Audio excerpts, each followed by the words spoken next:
Donald Trump is going to end up pardoning everybody, including his defense chief,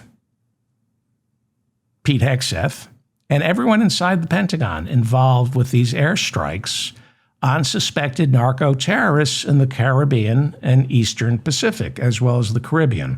There have been airstrikes in the Caribbean and Eastern Pacific. It's not funny. He's going to have to pardon everybody inside the Pentagon.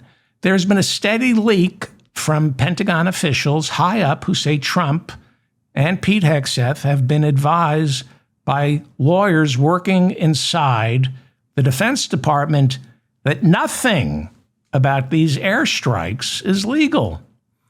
Trump officially declared that Venezuela is waging war on our country. They're waging war by bringing fentanyl and cocaine into the United States. That was his an executive order calling Venezuela an enemy state. Now, if that's true, which it isn't, if we were fighting Venezuela, Trump would be violating American and international rules of engagement. What's going on in the Caribbean and the Eastern Pacific violates American and international rules of engagement. You cannot fire indiscriminately on boats that you decide are being piloted by narco-terrorists. Those boats, by American law, must be intercepted and then boarded by American military for inspection. You cannot fly drones over international waters and arbitrarily decide which boats are narco-terrorists and which are fishing boats. You must give the people on those boats an opportunity to surrender or an opportunity to fire first. You cannot fire first. They have to fire first. Otherwise, you board the boat, inspect it. And if these boats are retreating, heading back to Venezuela, you cannot fire on them. We have. More importantly, Venezuela doesn't produce fentanyl, right? The whole executive order, the declaration of war is Venezuela is killing Americans by exporting fentanyl and cocaine. Well, fentanyl is produced by the Mexican cartels. And Venezuela doesn't produce cocaine. Cocaine is produced by Colombia. There are Venezuelan gangs that ship drugs. Venezuela is a transit spot. But according to all reliable intelligence reports, the bulk of the drugs coming from Venezuela, the cocaine, not the fentanyl, those drugs are heading to Europe, not the United States. So legally, it may be wrong to be sending drugs from Venezuela to Europe, but legally, we have no right to intercede. So it bears repeating, Venezuela has the largest oil reserves on the planet, bigger than Saudi Arabia's. And they nationalized their oil industry in 2007, seizing billions of dollars of assets belonging to ConocoPhillips, Exxon, along with a whole host of other fossil fuel criminals. The entire premise of Trump's executive order declaring that a state of war exists between the United States and Venezuela is a complete and total lie. The lesson from Dick Cheney's funeral, to which Trump wasn't invited, the lesson is if the lie is big enough and results in enough tragedy, that lie goes unpunished here in the United States. It goes unpunished even though it's settled law that it was a lie and illegal. We all know that the invasion of Iraq was a crime against humanity. It violated the Constitution. It was a lie, but it was a big lie. Now, George W. Bush could have pardoned himself and Dick Cheney, but he knew he didn't have to. Because the people who wage war here in the United States, illegal wars, well, they're cowards. They're all cowards. Bush, Cheney, Trump all sat out Vietnam. But they know that their wars, they know that once they flip the on switch to America's killing machine, they will be celebrated at first and then forgiven. You don't need a pardon to authorize an illegal war. Not in America. Any president, any vice president can authorize an illegal war with abandon. You will never get prosecuted.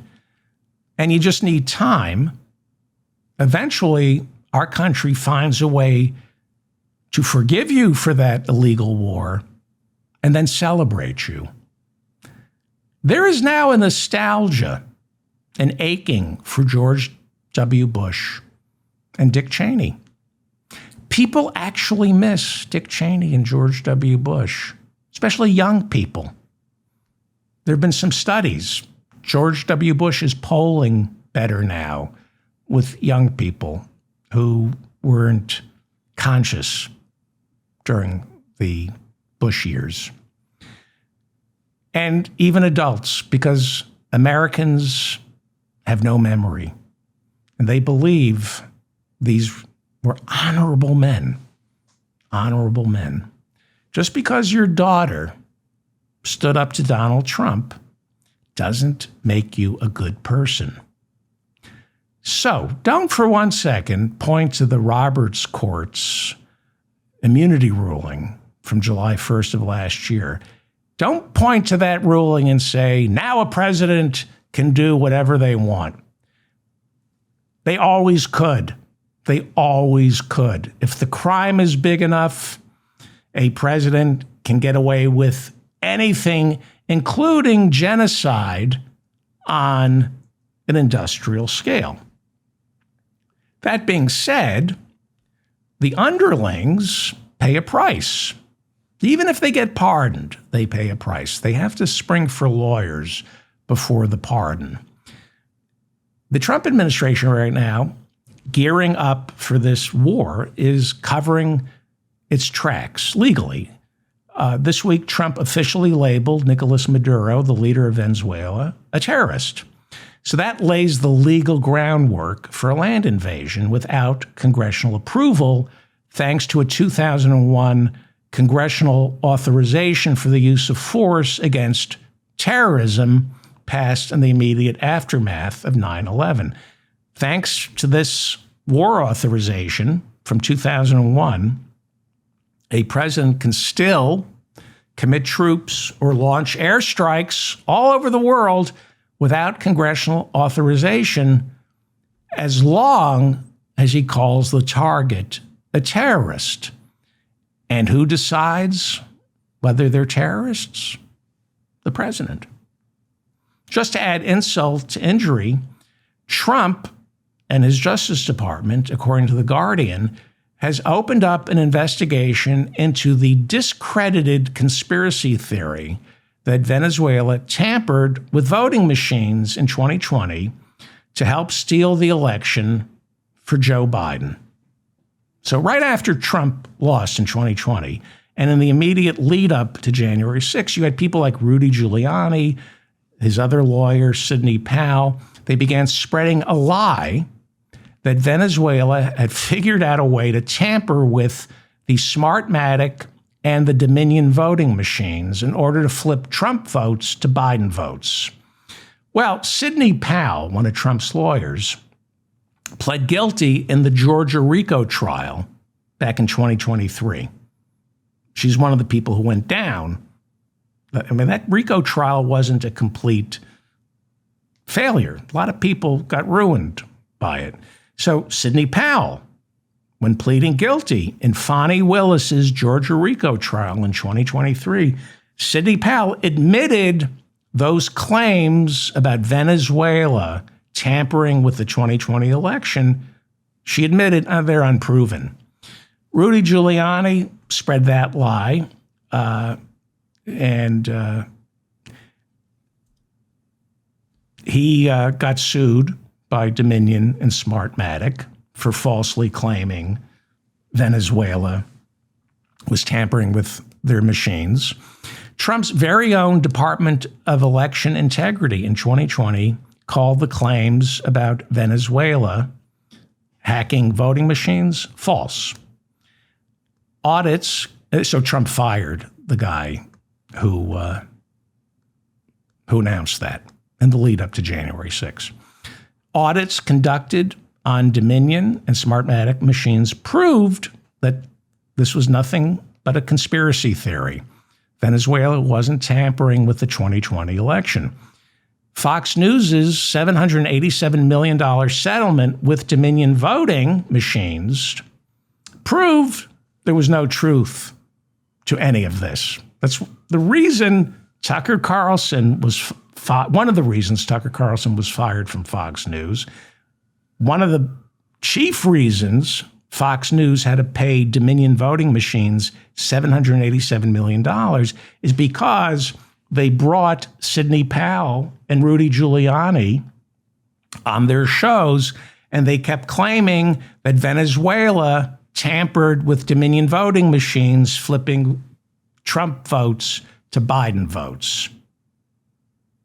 Okay? But to make the case for war with Venezuela, and more importantly, to rewrite history by keeping the false claim that Joe Biden stole the 2020 election, Pam Bondi, our Attorney General, is ignoring the real crimes that are out there and instead pursuing Trump's agenda of revenge and distraction and the rewriting of history, building up the lie that Venezuela somehow hacked Smartmatic and Dominion voting machines, switching Trump votes to Biden votes. All this while the world's largest aircraft carrier group has made its way to the Caribbean to give the appearance of a land invasion of Venezuela being imminent.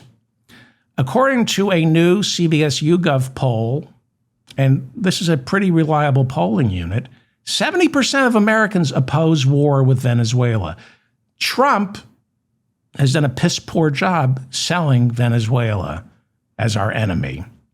But 53% of Americans approve of his airstrikes on suspected narco-terrorists. 47% disapprove. That 53% who approve, that's going to plummet if and when Democrats win back control of either the House or the Senate. And there are hearings where Pentagon officials will be forced under oath to answer for these murders. We are committing murder on the high seas, plain and simple. These illegal airstrikes are conducted under the cloak of secrecy. We really aren't quite sure how many there have actually been because the Pentagon won't tell us. What we know is the last airstrike supposedly was November 14th in the Caribbean. The Pentagon claims they killed 3 to 4 narco-terrorists. Most likely, they say, most likely, they're not even sure, most likely they were members of Tren de Aragua, most likely smuggling cocaine for Colombian drug lords. So they don't give us any evidence, and they couch this by saying, most likely the people we killed were Tren de Aragua, most likely. Really, you're willing to kill people most likely to be drug smugglers. What we know so far is there have been 21 operations since, what is that?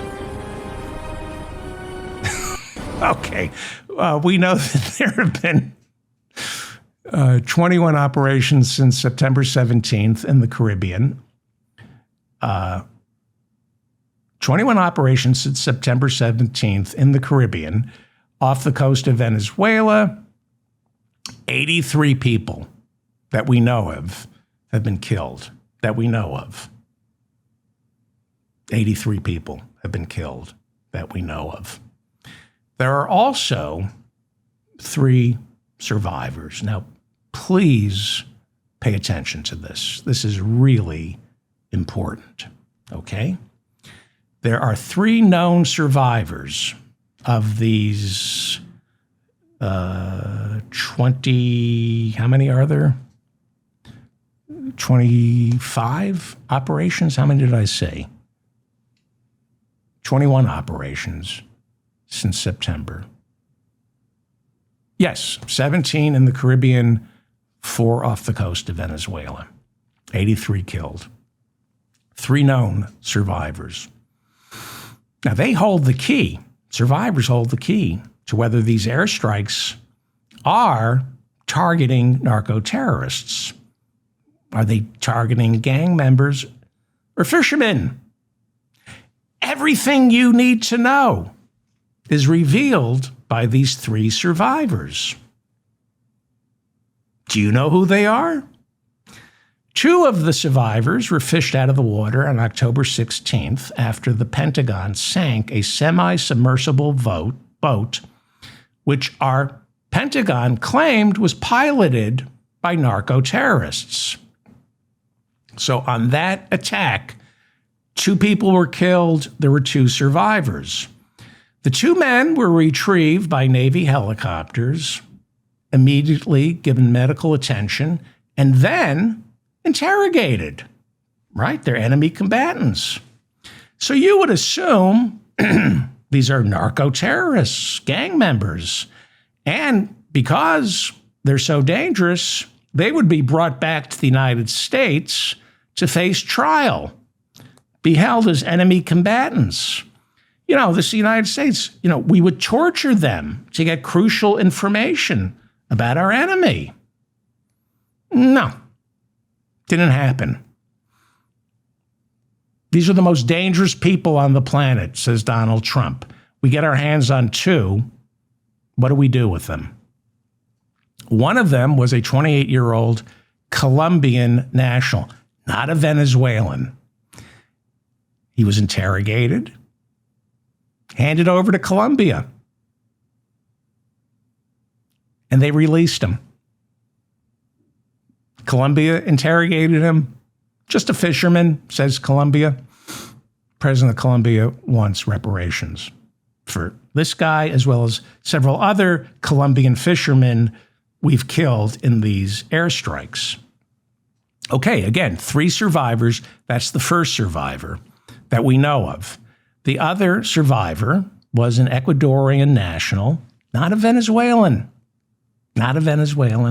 in his mid-30s, interrogated, not flown back to the United States to be tortured, to get information. No, Ecuadorian, not Venezuelan, not Trinidad, and he was handed over to Ecuador.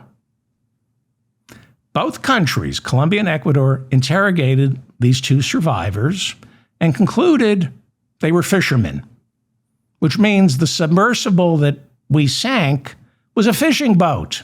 We killed 2 fishermen. 0 connection to the drug trade. Okay, those are the 2 survivors. Everything you need to know about this operation, these operations in the Caribbean and the Eastern Pacific, are revealed by the survivors. Has anybody reported this? So 2 of the 3, 0 connection to Venezuela, not even Venezuelan fishermen. And we released them. They're back in Ecuador and Colombia. These are facts. On October 27th, this is the 3rd survivor. In the Eastern Pacific, off the coast of Mexico, about 500 miles from Acapulco, U.S. airstrikes took out 3 boats, killing 14 alleged narco-terrorists. 1 survivor was seen floating in the water off the coast of Acapulco. Well, the United States military couldn't get to him because these were drone strikes. So by the time helicopters could be dispatched, he would be lost. Mexico agreed to search for the survivor. That was on October 27th. On November 2nd, the Mexican Navy stopped searching for him and concluded he drowned. He was believed to be in his early 30s. He's presumed dead. That's the third survivor. Kentucky Republican Senator, Republican Rand Paul, immediately called this an extrajudicial killing. He's been calling these airstrikes illegal from the minute they started. Claudia Sheinbaum, Mexico's president, said she was frustrated by our Pentagon's refusal to share any information that might have assisted her Navy in the location of the survivor. Sounded like our Navy didn't want Mexico to find the survivor, because what would we discover? Wasn't a drug dealer, wasn't Venezuelan. This sounds like murder. Pure and simple. This is murder. It's why Great Britain's intelligence agencies, according to The Guardian, have stopped sharing classified information on Latin American drug dealers. They've stopped sharing classified. MI6 is no longer sharing information about Latin American drug dealers with our Pentagon. This was partially in response to an October 15th declaration by UN Human Rights Chief Volker Turk, who called these American airstrikes extrajudicial executions that violate international law, including the UN Convention on the Law of the Sea. During a G7 foreign ministers meeting in Canada attended by our Secretary of State, Marco Rubio, France's Foreign Minister, Jean-Noel Barrot, earlier this month, called these extrajudicial killings, quote, a complete disregard for international law. He accused the Pentagon, he said this to Marco Rubio at the meeting, he said, your Pentagon is failing to conduct evidence-based attacks that minimize civilian casualties. He reminded Marco Rubio that under international law, suspected drug dealers do not qualify as armed combatants. During closed-door meetings among foreign ministers up in Ottawa, Canada, ministers from Germany, Great Britain, Italy, all scolded our Secretary of State, Marco Rubio, calling these killings, these airstrikes, quote, summary executions outlawed by all international treaties. One of the foreign ministers, this was closed door, but what was leaked is that one of the foreign ministers read a statement by Amnesty International to Marco Rubio, and that statement included the following words: the laws of war simply do not apply here. The Caribbean and Eastern Pacific are not war zones where the U.S. military can bomb boats the White House claims carry enemies, unquote. These airstrikes are illegal. Murder. The orders to carry out these airstrikes are illegal orders. The Uniform Code of Military Justice, written in 1951 in response to the Nuremberg trials, where Nazis committed genocide under the color of "I'm just obeying orders," the Uniform Code of Military Justice was written in 1951, and it became a set of federal criminal laws dictating how soldiers, U.S. soldiers, must behave during war and peacetime. It states, this is the law, it states that soldiers must disobey any order that is manifestly illegal. And the higher up the military ladder, the more you're expected not to give and not to obey illegal orders, because the more likely it is, the higher up the ladder, the more likely it is that you've attended some sort of war college or have been thoroughly briefed on the military code of justice. Now, it's expected, it's difficult to expect a soldier in the heat of combat to disobey an illegal order. I get that. They should disobey an illegal order. But when you're in the trenches fighting for your life, things get gray. But these airstrikes over the Caribbean and the Eastern Pacific, this isn't the heat of battle. These are methodical. They are being run through the Pentagon's legal team, who's ever left there. Hegseth has purged a lot of those lawyers. These airstrikes are being run through the legal team inside the Pentagon and then get approved by the top brass, going up the entire chain of command, from Hegseth to Kaine to Trump. These are military leaders making sober assessments. This isn't the heat of battle. They are deciding consciously to commit premeditated murder. They've been offered every opportunity not to give and not to obey these illegal orders. These are illegal orders.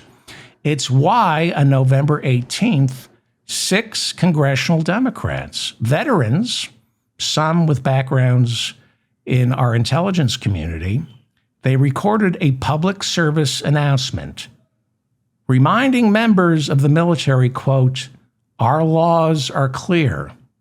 You can refuse illegal orders.